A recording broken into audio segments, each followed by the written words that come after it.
Martes 6 de marzo. Saludos, señoras, señores, bienvenidos como cada día a este espacio, a esta revista de prensa, al repaso diario que hacemos de las informaciones que aparecen publicadas en las primeras planas de los diarios de Córdoba, Diario Córdoba, Diario ABC, Diario El Día de Córdoba, y como cada martes nos acompaña Juan Ruz. Juan, bienvenido. ¿Qué tal, José Luis? Buenos días. Como saben, director del diario del Grupo Joly, de La Voz de Córdoba. Bastante coincidencias hoy en los periódicos. De hecho, el titular con el que abren tanto el Córdoba como el Día es el mismo asunto, el tema estadístico de desahucios. Dice el diario Córdoba, los desahucios por hipotecas descienden un 31% en Córdoba. Dice el diario El Día, muy parecido lógicamente, los desahucios por el impago de hipoteca bajan un 30% en 2017. Córdoba registra 300 lanzamientos en el último ejercicio, la cifra más baja desde el año 2013.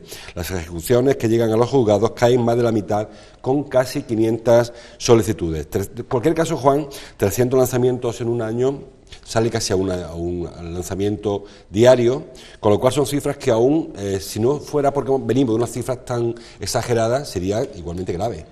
Sí, la situación no es que sea para echarnos muchas flores, porque es verdad que sale a una media, si quitamos los días festivos, casi a un alzamiento al día, ¿no? En cualquier caso, venimos de una situación muchísimo más grave, donde era algo habitual, incluso hasta 2 o 3 desahucios al día, y con lo cual hay que no darse por satisfecho, pero bueno, sí resaltar que al menos esas cifras de desahucios van bajando, ¿no? Yo creo que aquí en gran medida hay que tener en cuenta varios factores, no solo las cuestiones de la mejora de la situación económica, que la economía de la familia en algunos casos ya se empieza a recuperar y se pueden atender estos pagos, y luego por otro lado pues las distintas acciones judiciales que ha habido luego en los últimos años y algunas matizaciones por parte de los juzgados con las entidades bancarias, ¿no? Donde esa alegría como la que parece que antes se desahuciaba, pues ahora, en fin, se lo piensan muchísimo más las entidades bancarias, incluso las instituciones públicas, porque aquí hay un aspecto de los desahucios que pasa muy de soslayo en ocasiones, y es que las administraciones tienen un parque público de vivienda bastante importante en Córdoba y en toda Andalucía, y previamente a la crisis raro era el día que incluso a través de boletín oficial de la Junta de Andalucía no se llevaba a cabo algún tipo de desahucio por familia por cualquier situación de impago y demás, con lo cual si vamos corrigiendo estas prácticas y las familias además pueden ir recuperando algo en su economía, lo ideal sería que el informe del año que viene pues que fuera muchísimo más positivo que incluso este, ¿no? En cualquier caso, decía, puede ser también, y es por hacer una lectura un poco perversa de este dato, que queden pocas familias ya en situaciones, o sea, que ya se haya desahuciado todo el mundo que estaba ocupando una vivienda sin poder pagarla. Bueno, yo creo que sería una lectura un poco perversa, como tú dices, ¿no? Porque ojalá fuera simplemente eso, que a esas familias que han quedado en situación de desamparo se les pudiera recuperar, y ahí quedará el problema, ¿no? Por desgracia, yo creo que no es así, que sigue habiendo situaciones complicadas en muchas familias, por desempleo, por bajos salarios, en fin, porque aunque esas familias hayan encontrado luego un empleo, la precariedad manda, y entonces no es un problema que se vaya a terminar desde mi punto de vista, pero sí es verdad que tenemos que volver a unas cifras, si no que nos satisfagan, pero que sean medianamente razonables, sean ¿no? Sostenibles. También hay otro dato que aporta el Consejo General del Poder Judicial, y es que ahora hay mucho más impagos de los que había habitualmente por alquileres. Hasta ahora suelen ser por compraventas que no se podían completar porque no había manera de pagar los recibos, pero ahora, mientras que bajan mucho las compraventas, no bajan tanto los alquileres. Familias que parece que no pueden pagarse un piso, que acuden al alquiler y que tampoco pueden acabar pagando en la renta mensual. Sí, es otro problema con el que nos estamos encontrando, y además la situación de los alquileres y los desahucios por impago del alquiler tiene muchas aristas y tiene muchas lecturas, sí.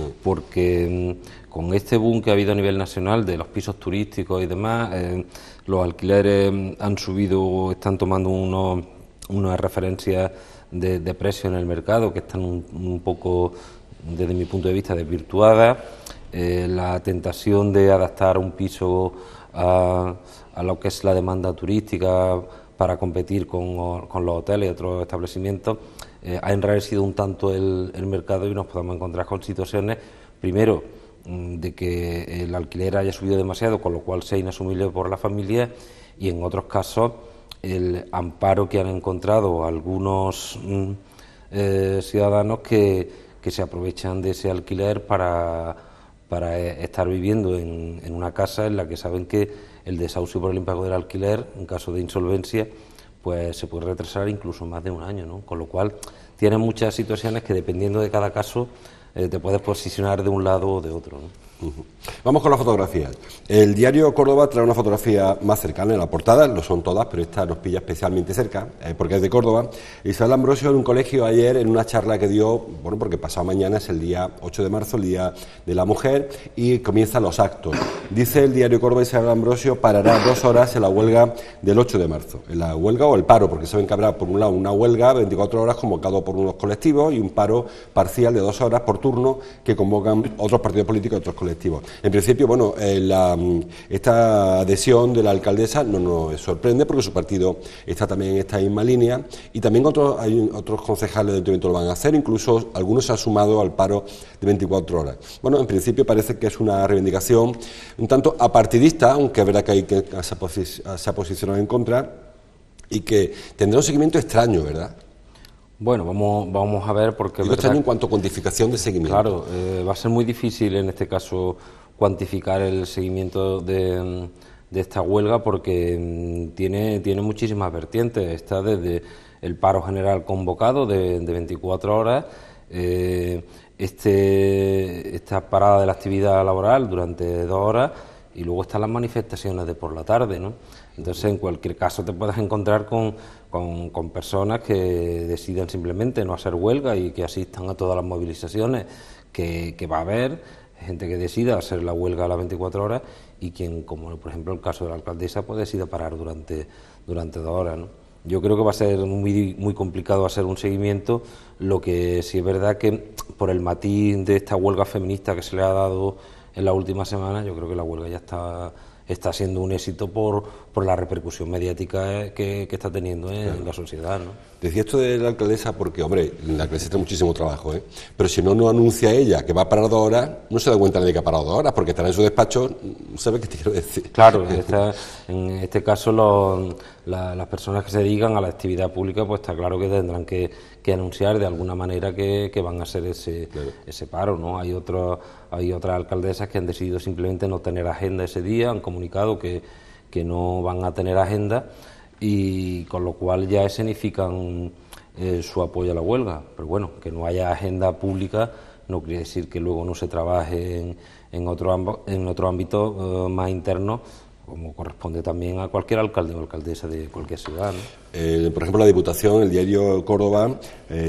nos adelanta, nos dice que se adelanta la entrega de la Premio Meridiana, que la Diputación entrega cada 8 de marzo al día 7, porque se va, como decía Juan, a eliminar buena parte de la agenda, entre otras cosas, la entrega de los Premios Meridiana que señala el diario Córdoba. Es una forma de simbolizar también ese apoyo. Claro, por eso te digo que hay muchas medidas y muchas fórmulas para escenificar el apoyo a la huelga, y que se ponga sobre la mesa el hecho de que se apoya la movilización. Otra cosa es que podamos luego, por las distintas casuísticas que tú comentabas antes, que podamos medir el impacto real, por ejemplo, del paro de 24 horas. Va a ser complicado porque ahí entraremos de nuevo en la típica lucha de cifras entre sindicatos, empresas, patronales y demás, ¿no? Otra cosa muy distinta será la movilización que haya por la tarde, que ahí veremos, ahí sí se verá en la calle el seguimiento que tiene en concreto esa movilización, ¿no? Pues sí, y eso dependerá mucho de otros factores, por ejemplo, el meteorológico, que por cierto es la portada del diario El Día hoy. Foto en el diario El Día de la visita que ayer cursaron el presidente del Gobierno, la presidenta del Gobierno andaluz, creo que fue en este caso la Antilla, en Huelva, para ver los efectos del tornado. Bueno, lamentablemente los efectos los hemos visto en la portada del día, lo vimos ayer en Telediario, en los informativos distintos. Lo peor quizás de estos tornados, de estos temporales, es que no acaba, que parece que se puede mantener, aunque con menos virulencia de la que ha habido hasta ahora. Sí, vamos a esperar la climatología, que ha dado un giro inesperado, que nadie confiaba en ello hace apenas 2 semanas, y la verdad es que está creando verdaderos y serios problemas sobre todo en la costa, además una costa que nosotros es el matiz que le hemos querido añadir a la foto de que no hay garantías de que para Semana Santa destinos turísticos, además al que suelen acudir muchísimos cordobeses en Semana Santa, o bien durante la primera parte de la Semana Santa o durante la segunda, pues no estén los daños totalmente reparados, con lo cual se garantice una campaña de Semana Santa como cualquier otra, como correspondería a las primeras semanas de la primavera que van a coincidir, ¿no? Yo viendo la foto allá, Juan, no sé si te pasó a ti ahí también, que las casas que estaban en el primer línea de playa muy afectadas por el agua, no estamos construyendo muy cerca de la playa, porque a lo mejor ese es el problema, ¿no? Claro, aquí tenemos un problema histórico con la ley de costas, ¿no? Sí. Donde ha habido distintos, si no cambios legislativos profundos, sí muchos matices que han permitido que una ley que anteriormente era más restrictiva, o sea, era muy permisiva, luego se hizo una ley muchísimo más restrictiva, luego se han ido añadiendo matices. En la época, recuerdo la época de Arias Cañete como ministro de Medio Ambiente y Agricultura, también se tocó la ley de costas para, en fin, de alguna manera facilitar esa construcción cerca de la costa, y al final se ve que cuando llegan fenómenos meteorológicos como este, en toda medida es poca. Seguramente habrá sectores de la sociedad que pidan que sea más laxo a la hora la normativa urbanística, pero yo creo que aquí, por la seguridad de las personas sobre todo, tenemos que ser muy cautos y medir muy mucho hasta dónde se puede construir, ¿no? Y el caso me pasó igual que a ti. Ayer se veía perfectamente en las imágenes de televisión y en las fotos de los periódicos hasta dónde llegan las viviendas en determinados sitios costeros, con lo cual es un riesgo que cuando llega un problema como este te puedes encontrar, ¿no? Vivienda e incluso infraestructura pública, porque yo veo pasos marítimos muy pegados a la orilla. No sé, tenemos toda la mente de Fuengirola, que va prácticamente a 10 metros de la orilla, y un paso marítimo que cada año se acaba derrumbando y construyendo otro paso marítimo. O sea, a lo mejor había que pensar echarse un poco para allá, ¿no? Porque claro, es que el mar reclama en su sitio. Sí, yo creo que muchas veces el fenómeno del turismo, eso que tanto hablamos aquí últimamente en esta Córdoba nuestra, de gentrificación y todas estas cosas y todas estas palabras o palabras, como yo digo, nuevos, pues nos llevan a meditar un poco sobre qué infraestructuras públicas tenemos, porque coincido contigo que es que hay paseos marítimos que, como vengan 3 años continuados de precipitaciones fuertes o de vientos en invierno, son 3 años donde hay que recomponer prácticamente casi todo el paseo, con lo cual vamos echando de nuevo dinero sobre una infraestructura que va a tener un riesgo claro de derrumbe en los próximos años, ¿no? A mí me parece que habría que repensar un poco eso. Pasos marítimos que están sobre palafitos, sobre postes, y prácticamente encima de la orilla, de la playa. El diario ABC, la portada, acude el día 8 de marzo, o adelanta el 8 de marzo, con un argumento que yo no sé hasta qué punto es del todo correcto o es demasiado parcial. Titula: La maternidad dispara 20 puntos la brecha del empleo. Es cierto que una de las causas más importantes de la diferencia salarial entre hombres y mujeres está la maternidad, pero quizá no solo la maternidad, porque por la misma la paternidad también debería afectar. Quizá ese es el problema, que no se están equiparando maternidad y paternidad, se está cargando a la mujer solo con esa carga, y eso obliga a que la mujer acepte una reducción de la 1/5 parte del sueldo. Sí, yo creo que se están tomando medidas en el plano legislativo, se están tomando medidas para que eso vaya cambiando, pero tampoco venimos de la sociedad que tenemos todavía, y esas medidas yo creo que van a tener un impacto poco a poco con el paso de los años, ¿no? Yo creo que es un problema no solo legal, que ya está resuelto o medio resuelto, sino también cultural y de educación, ¿no? De que compartamos esos momentos, porque la brecha salarial, como hemos hablado en determinadas situaciones, está precisamente no en el sueldo base de la mayoría de los trabajadores, que son iguales, el del hombre y la mujer, sino en los complementos añadidos que tienen, porque la mujer, por históricamente el cuidado que ha tenido de la familia, renuncia o no puede acceder a esos complementos. A los ascensos, fundamentalmente. Claro. Entonces yo creo que ahí es donde tenemos que ir cambiando, pero más que en avances legislativos que son relativamente rápidos, sino un avance cultural y de educación y de formación para que en el futuro esas tareas se puedan compartir, ¿no? Yo creo que las tareas de casa, sobre todo y de la familia y de atención a la familia, los hombres tenemos que pensar también en un cambio incluso semántico. no es cuestión de ayudar, sino es una cuestión de corresponsabilidad. Entonces, en fin, conforme vayamos avanzando, espero que hacia adelante en estos aspectos, esas cifras mejorarán, ¿no? Y se podrá llegar a esa igualdad real que es la que muchos pretendemos, ¿no? Vamos a seguir avanzando. El diario El Día trae en su portada otra estadística más, en este caso de la Cámara de Comercio de Córdoba, acerca de las exportaciones de aceite. Titula: las exportaciones de aceite de oliva se disparan y crecen un 25% en un año. Son cifras, como comprenderán, del año 2017, en 2018 está todavía el aceite casi en la almazara. Las empresas de la provincia venden al exterior por valor de 650 millones de euros.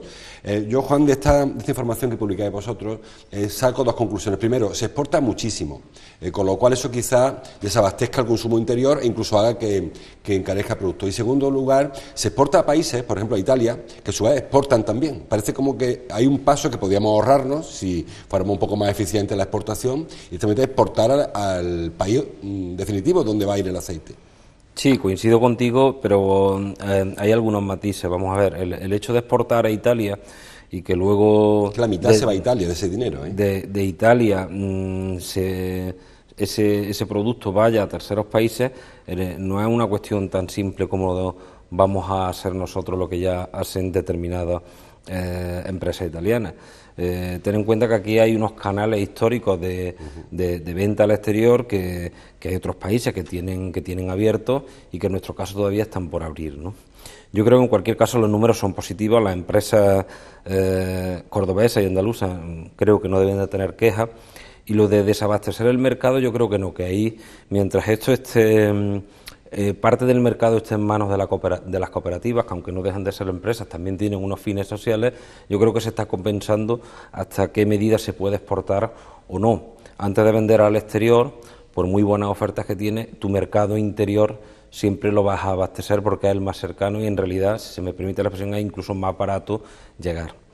La oscilación de precios, pues bueno, yo tampoco creo que dependa en gran medida de la exportación. Yo creo que va más en función de otros factores, como es la producción. Sabemos que no es una producción fija, esto no es fabricar tornillos, sino que dependen de la climatología, de la besería, de muchísimos otros factores, con lo cual el precio, exportemos o no, va a depender de eso, de las existencias que haya, de la calidad del aceite en función de la climatología y de la famosa becería, ¿no? Que es simplemente que los olivos unos tienen un año de producción máxima y otro de producción mínima, dependiendo de su ciclo natural.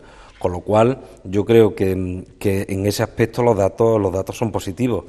Y vender a otros países, bueno, yo creo que los canales que se están abriendo hasta ahora creo que son los correctos, se pueden mejorar y cuando tú acudes a un mercado también tienes que ir con una garantía que tal vez en determinados sitios todavía no se tienen aquí. Para eso se está trabajando a través de las distintas entidades, ¿no?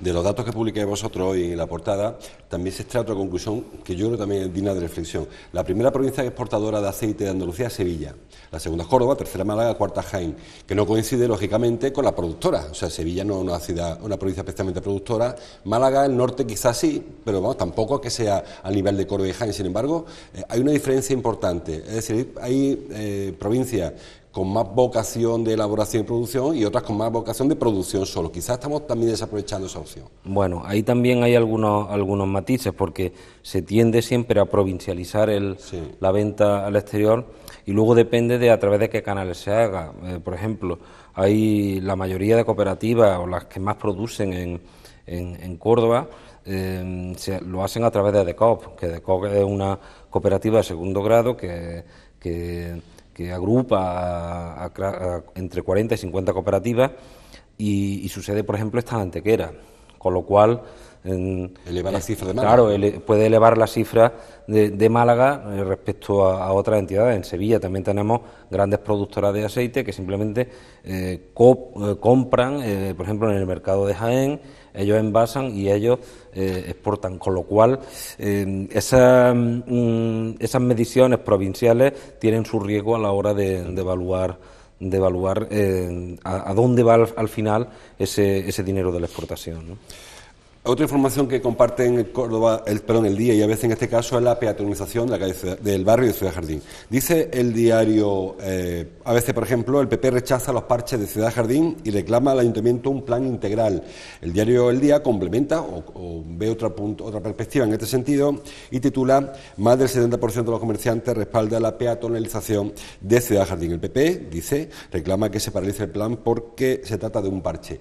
La verdad que, Juan, en este caso parece que hay una discrepancia importante entre los vecinos y los comerciantes. Los comerciantes apoyan casi sin fisura que se peatonalicen calles. Los vecinos no tienen tan claro que sea positivo para el barrio que se acabe con el tráfico rodado. Sí, yo creo que aquí entramos en la discusión de siempre cuando se trata de peatonalizar, en este caso, no una calle en concreto o una vía, sino prácticamente casi todo un barrio o las principales arterias de cada barrio. Yo estuve viendo ayer las posiciones de uno y otro y la verdad es que cuesta trabajo definirse porque unos y otros tienen razón en su argumento. Tal vez sea una cuestión más técnica que otra cosa y habrá que poner distintos informes sobre la mesa sobre el impacto real que pueda tener eso, ¿no? Yo, por ejemplo, hay cuestiones que además, leyéndolas, me acordé de ti porque lo hemos hablado aquí en este programa más de una vez. Por ejemplo, se plantea implantar la zona azul en la Plaza de Toros. Claro, supongo que a lo mejor al comercio de aquella zona le interesa esa zona azul, pero sin embargo los que viven allí se darán cuenta de que el aparcamiento de la Plaza de Toros es un aparcamiento refugio para mucha gente que deja allí el coche y luego va al centro y evita que haya tráfico en el centro. Claro. Con lo cual el impacto real de eso puede ser muy perverso. Pero no sé, es una sensación que tengo yo y que, por ejemplo, tú y yo hemos hablado aquí en una ocasión, pero ¿eso es así o no? Supongo que tendrán que desmontar esos argumentos, tanto de unos como de otros, ¿no? Pero yo creo que al final, si no hay encuentro y acuerdo entre los propios vecinos y los comerciantes, yo creo que el plan no va a salir adelante, ni ahora ni en los próximos años. Tendrá que haber un entente cordial entre ambas partes y si no, a mí me parecería muy complicado que esto se pueda llevar a efecto por este gobierno o por cualquier otro, ¿no? Y lo que otro factor que quizá no se haya puesto todo en su justa medida, los comerciantes de la zona, sobre todo Antonio Maura y también Alcaldesa Noguer, apoyan la peatonalización. Pero hay quien teme, sobre todo los colectivos peatonales, APATA y otros colectivos, que quieran que se peatonalice para colocar veladores. O sea que al final la accesibilidad de la calle no va a pasar coches, pero vamos ya en aquello de bar, en plan la corredera, porque además son zonas, tú sabes, que tienen bastante negocio de restauración, tanto Alcaldesa Noguer como Antonio Maura, fundamentalmente. Claro, que esos son los otros riesgos, las otras consecuencias que se puede tener. ¿Peatonalizar para qué? ¿Para el peatón o para el comercio, ¿no? Claro. Por eso te digo que ahí confluyen una serie de intereses que o se llega a un acuerdo entre ambas partes o no.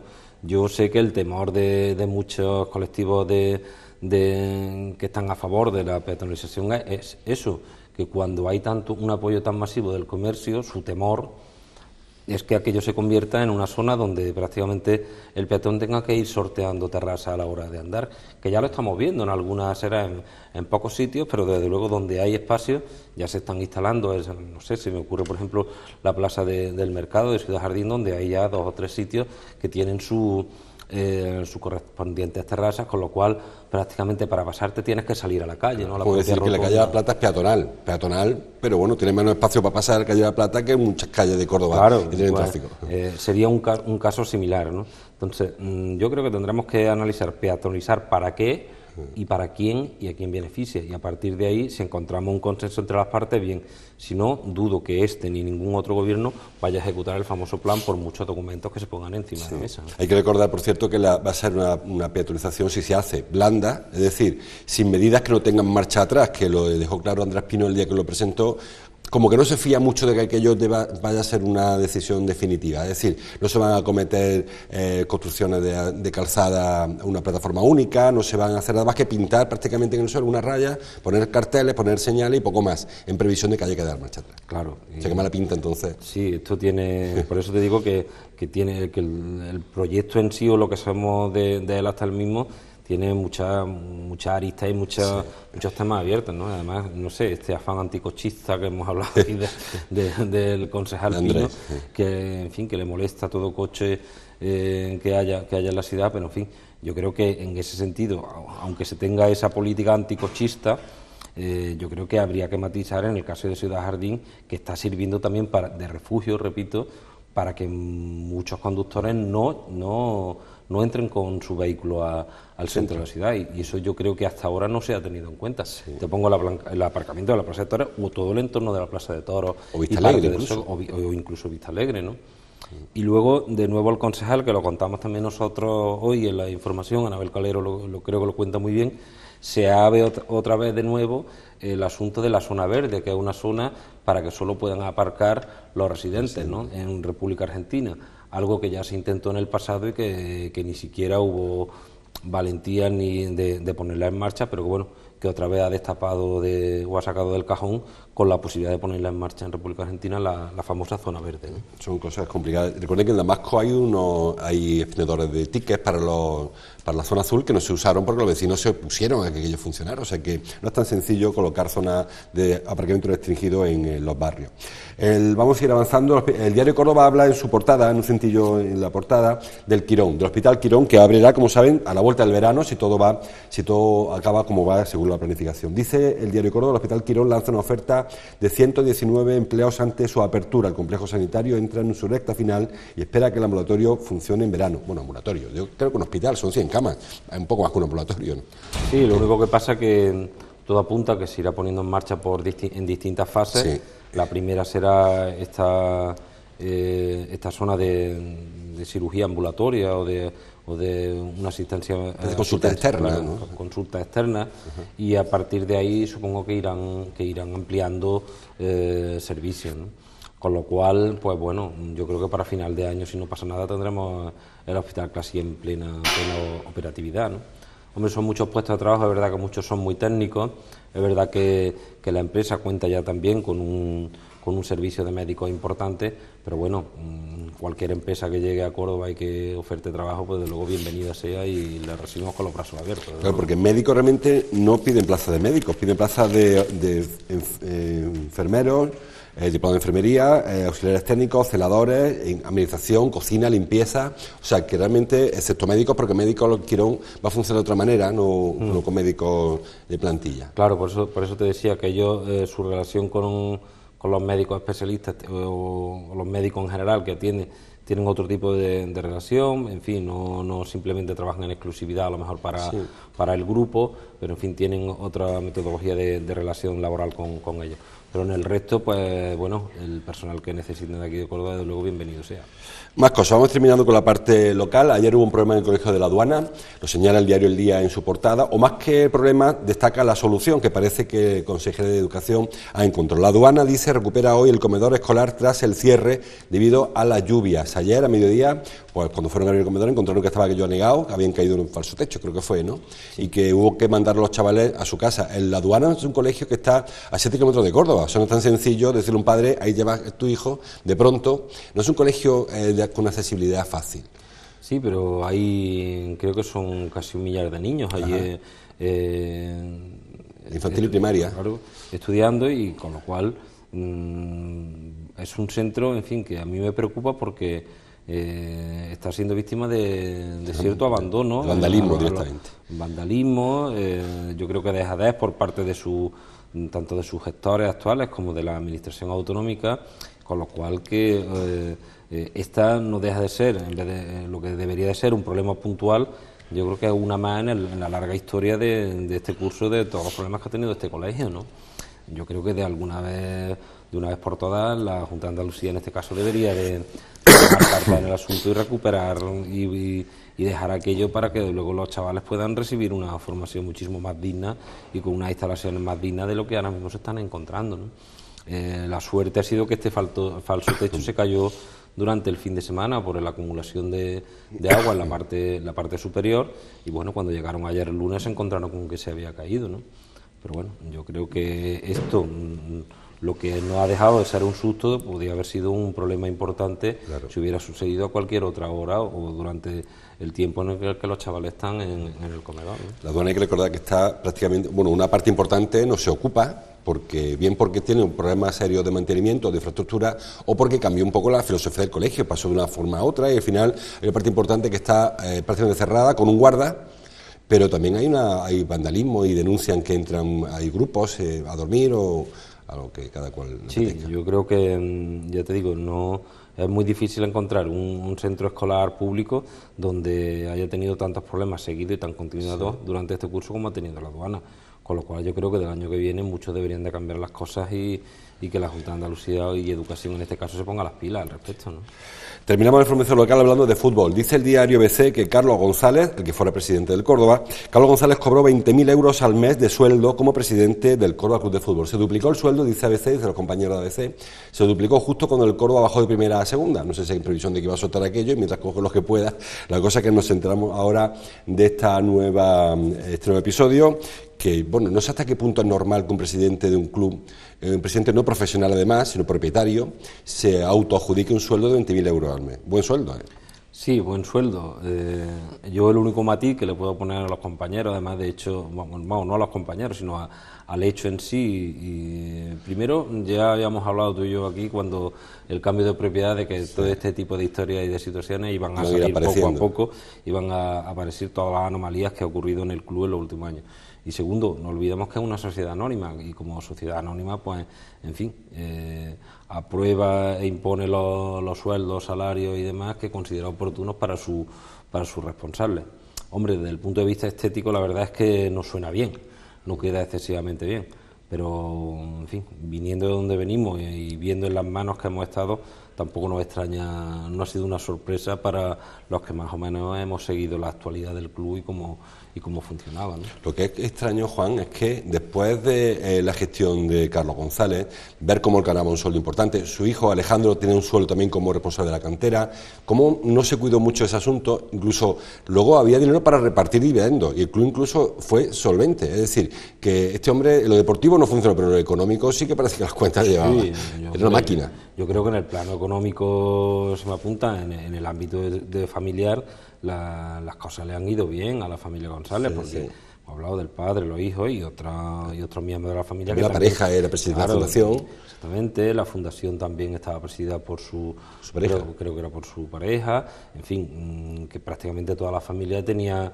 una relación laboral con el club o con la fundación. El yerno también. Claro. Entonces, absolutamente todo. Entonces, en el plano de, si nos ceñimos a lo que es la economía familiar, hombre, yo creo que el señor González a la familia González le ha ido muy bien de tener la propiedad del Córdoba. Repito, es una sociedad anónima, estaban en todo su derecho de hacerlo. Otra cuestión es la parte estética o ética que queramos ver desde fuera de si estas cosas están justificadas o no, en ese ámbito. Bueno, no tenemos más tiempo para seguir avanzando. Hay informaciones que les invito a que como cada día ven en su casa. El tema de Gabriel, el niño de Níjar, que sí que sigue a avanzar. El tema de las elecciones en Italia, referencia en todos los periódicos. El diario BBC también hace una referencia en la portada a Cataluña, incluso un premio que recibió el rey. Solamente una pincelada, 10 segundos. Ayer Guillermo del Toro, antes de ayer, llegó la noticia hoy, consiguió un nuevo Oscar para el cine latino, americano, aunque realmente es mexicano y de Estados Unidos. Pero es muy significativo, ¿verdad, Juan?, que en estas historias que hay ahora, sobre todo en la administración Trump contra el México, ahora se distinga a Guillermo del Toro con un nuevo Oscar, con la película esta La forma del agua, una película, por cierto, algo de polémica, hay un plagio por ahí en las películas, sin embargo, él haya sido distinguido de esa manera. Sí, hombre, yo creo que aquí se dan distintas circunstancias. Yo creo que el hecho de que del Toro, que es mexicano, de origen mexicano, pero también es verdad que es un hombre muy internacional, un hombre, como yo digo, una patria de la cultura, ¿no? Porque también tiene mucha vinculación con España, donde ha rodado. El Laberinto del Fauno, por ejemplo. El Laberinto del Fauno, con su tierra natal, con México, con Estados Unidos, con lo cual yo creo que se ha querido un poco también premiar eso, ¿no? De que, en fin, de que también la cultura tiene que romper fronteras, ¿no? Y en este caso me parece a mí que está muy bien dado tanto para México como para Guillermo del Toro, por lo que representa y lo que simboliza para la cultura, yo creo que de todo el mundo, más que incluso la latina o la hispana, o como lo queramos llamar, ¿no? Sí, recordamos que los premios de la Academia del Cine de Estados Unidos son premios muy políticos habitualmente y marcan tendencias. O sea, no se premia siempre a la mejor película, lo critican mucho los críticos de cine, y cuando se dan premios a determinadas personas, a mujeres en este caso, el año pasado con el tema de las personas de raza negra, que también tenían su reivindicación y le cayó un aluvión de premios, y ahora con México parece como que una respuesta del cine, que es sociedad definitiva, ante las políticas de la América Central. Sí, no lo olvidemos, y además con una presencia en la calle de actores y representantes de la cultura latina, sí, que también se sienten un poco desplazados en Estados Unidos, ¿no? Con lo cual, pues mira, nos alegramos mucho. Así que viene toca los premios para los latinos, no habrá aluvión de premios. Pues hasta que llegamos. Gracias, Juan, como cada martes, por estar aquí. Gracias a vosotros. Gracias a ustedes por estar ahí delante de sus televisores. Les dejo como cada mañana con Ángeles Mellado, con su desayuno, con su café. Mañana miércoles seguimos leyendo la prensa. Hasta entonces, gracias por su atención.